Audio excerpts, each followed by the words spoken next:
Case 623 by Danny Yu. Chapter 47. And what would you suggest I do? Pierce asks. I can't make her grow up faster. I can't treat her like a soldier when she's meant to become assertive and independent enough to lead us all. I can't treat her like a student, Zola says. It is in the nature of a student to surpass the teacher. She, I believe, should do so quite quickly. But she is not a normal child, and it is past time you stop treating her like one. Okay, Fry, Tony said, spinning away from the holographic displays. Fabricate that, and then... Daddy? Tony blinked and glanced down, and he didn't even think he'd ever seen Maria look so uncertain before. Didn't think he'd ever heard her voice sound so small. Without thinking twice, he opened his arms and let her crawl onto his lap. Never mind it, really, she was too big for it. What is it, sweetheart? He asked. I had a bad dream, she said, voice still that soft, fragile little thing. She pressed her cheek against his shoulder, fingers gripping his shirt like she was a much younger child. Her breath came in warm little puffs against his neck. Tony wrapped his arms around her, cradled her against him. According to Jamie, their only means of communication back then, she'd had nightmares since she was little more than a baby. According to Dr. Sanchez, they were mostly centered around fears of inadequacy, that she wasn't good or strong enough. Tony empathized more than he'd like, but he hated that his baby girl felt like that at all, let alone at such a young age. What was it about? He asked, running a hand through her thick dark hair. She seemed to almost melt against him. Her fingers gripped his shirt more tightly. They both jumped at the sudden sound of fabric tearing. Maria leaned back, letting go of Tony's now torn shirt. I'm sorry, she whimpered. I'm so sorry. Tears welled up in her eyes, and Tony pulled her in again, holding her against his chest. It's all right, he said, pressing a kiss against her temple. It's okay, baby. I hated the shirt anyway. No, you didn't, she said, sniffling. No, I didn't, Tony agreed. But I love you 1,000,000 more times more than I love this shirt. Okay. Maria gave a slow nod and the tiniest, most tremulous smile Tony thought he'd ever seen. Then her face crumpled again. I don't want to hurt anyone, Daddy. I didn't want to hurt Camden either, but he got hurt, and I'm so sorry. I tried to push Bill gently, but I didn't want him to hurt Jamie. I know, sweetheart, Tony said, keeping his voice soft as he spoke into her hair. And I know you're sorry. You told him. He knows it too. He paused for a moment, sighed. Is that what the nightmare was about? He asked. Pushing Camden. She gave another small nod at that. Carefully, Tony ran his fingers through her hair again, pressed a peck to her forehead. We'll figure it out, baby girl, he said. I promise. We'll figure it out, and until we do, you get to stay right here with me. Later, after she'd gone to bed, Tony toppled down onto the couch with his head in his hands. How was he supposed to help her with this? He'd had super strength for less than an hour while conscious, definitely not enough to know how to handle it in everyday situations. He couldn't ask Bruce because when he wasn't green, Bruce was no stronger than Tony, probably less. He definitely couldn't ask the Hulk because as much as he might trust the Hulk not to hurt Jamie and Maria, he didn't really have the qualities of a good teacher. He knew what the obvious answer was. Steve! Just a few months ago, he'd have asked Steve in a heartbeat. But that was when he still thought Steve was just annoyingly stubborn, holier-than-thou, and not really the brightest of all when it came to thinking through the consequences of his actions. Now, though, now he knew that Steve had known for more than a year how Tony's parents died and hadn't cared enough to tell him. Tony didn't think Steve would ever hurt Maria, but quite frankly, he wasn't sure he trusted Steve around her, not with her state of mind still as delicate as it was. And part of him wasn't sure what Steve would even teach her. Wasn't there a real chance Steve might just pat her on the back and tell her she'd done a good job standing up to a bully, even if she had inadvertently hurt him?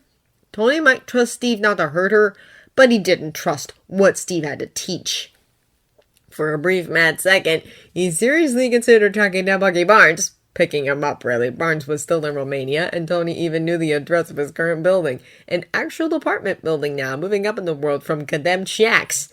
From everything Tony had read between the lines in the stories about Steve and Barnes had been the sensible one, the one with a foot always on the brake, while Steve was charging on ahead.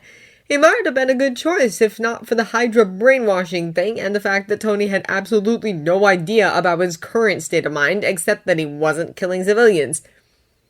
Tony let out a groan, raked a hand through his own hair.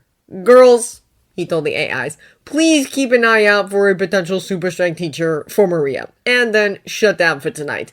If I'm not very wrong, she went to sleep in my bed, and there will be another nightmare coming.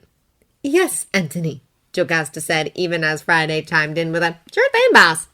Tony gave them a wave and headed toward the stairs.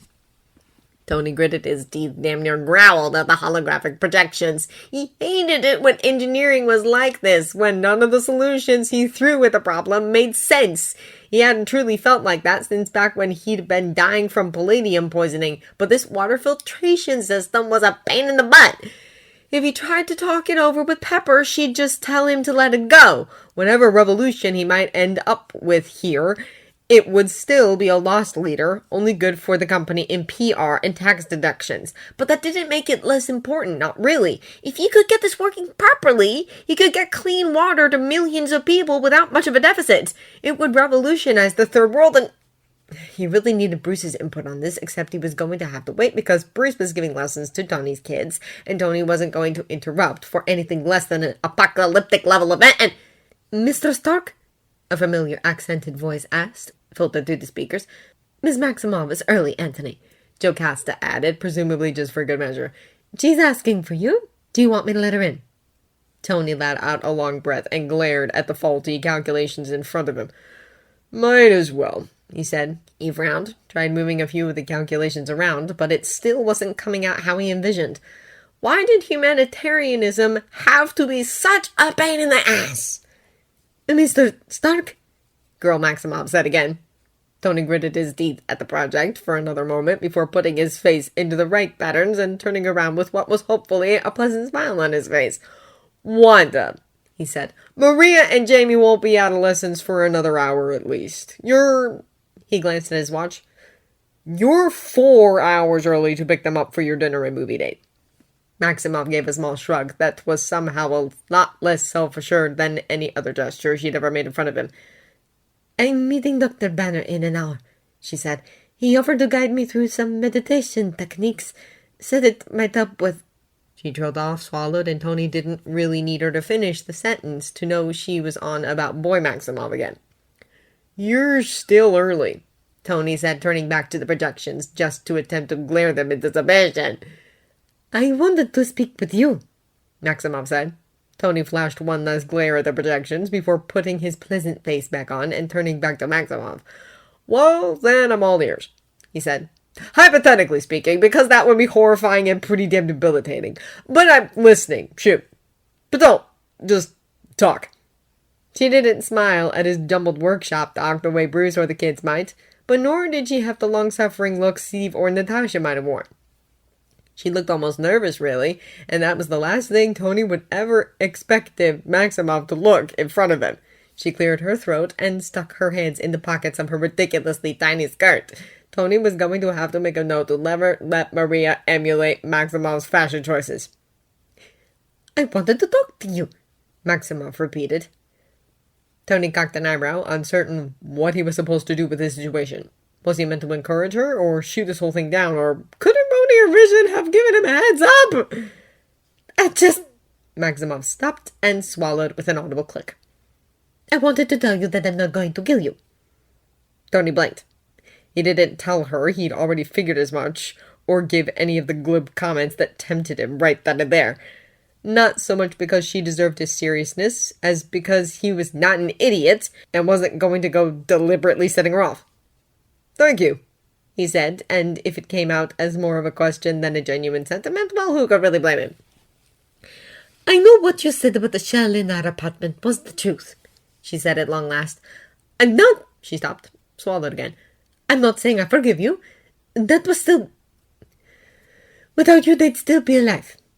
Tony refrained from rolling his eyes or telling her that if it hadn't been his name on that shell, it would have been someone else's. Tony might never have been born, and that shell would have probably still landed in her living room.